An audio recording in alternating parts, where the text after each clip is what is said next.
오늘의 성경 이야기 시작합니다. 에스더의 죽으면 죽으리라 고백. 오늘은 에스더의 죽으면 죽으리라 라는 고백에 관하여 이야기를 나누겠습니다. 오늘의 이야기 속에는 나의 힘으로 삶을 살아가는 것과 하나님을 의지하는 경계선을 어떻게 잘 지킬 수 있는지, 또한 무엇을 의지하며 무엇을 노력해야 하는지 잘 설명되어 있습니다. 먼저 간략히 에스더 이야기를 요약하면 부모를 잃고 고아가 된 에스더를 사촌 오빠 모르드게가 그녀를 거두어 키우며 이야기가 시작됩니다. 모르드게는 에스더를 페르시아 왕국의 왕비로 길러냅니다. 그 후 유대인을 미워하는 왕의 신하 하만이라는 사람이 유대인들을 전부 죽이려는 계획을 세우게 됩니다. 그 과정에서 모르드게가 에스더를 찾아가 왕 앞에 나아가 유대인을 구하라는 이야기를 전달합니다. 그 결과 하만의 계획 속에서 유대인들을 구해내는 이야기입니다. 이 이야기는 유명한 이야기인데요. 모르드게보다 에스더의 믿음이 더욱 강조되어 있는 것도 사실입니다. 에스더에서 가장 사람들이 많이 알고 있는 성경 구절은 에스더 4장 16절 말씀으로 죽으면 죽으리라 라는 에스더의 고백인데요. 이 고백이 나오기까지의 이야기를 자세히 들여다봐야 합니다.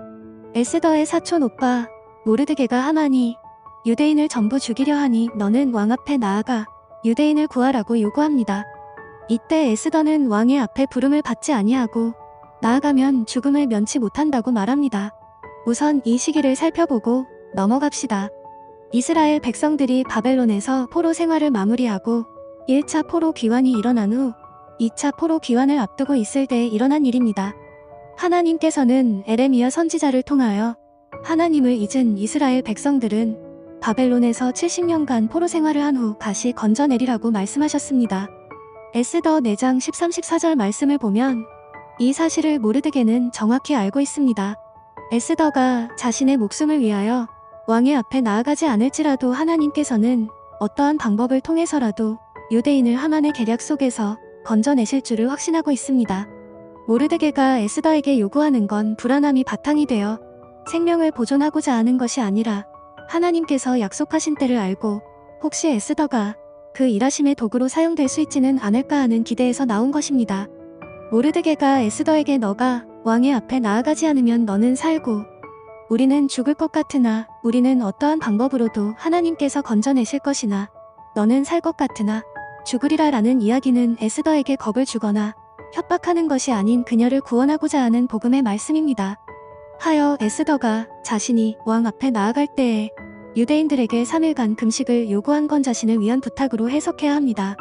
유대인들의 금식은 자신들의 목숨을 유지하기 위하여 하는 것이 아니라 에스더가 하나님의 일하심 속에 하나의 역할이 되길 바라는 금식입니다.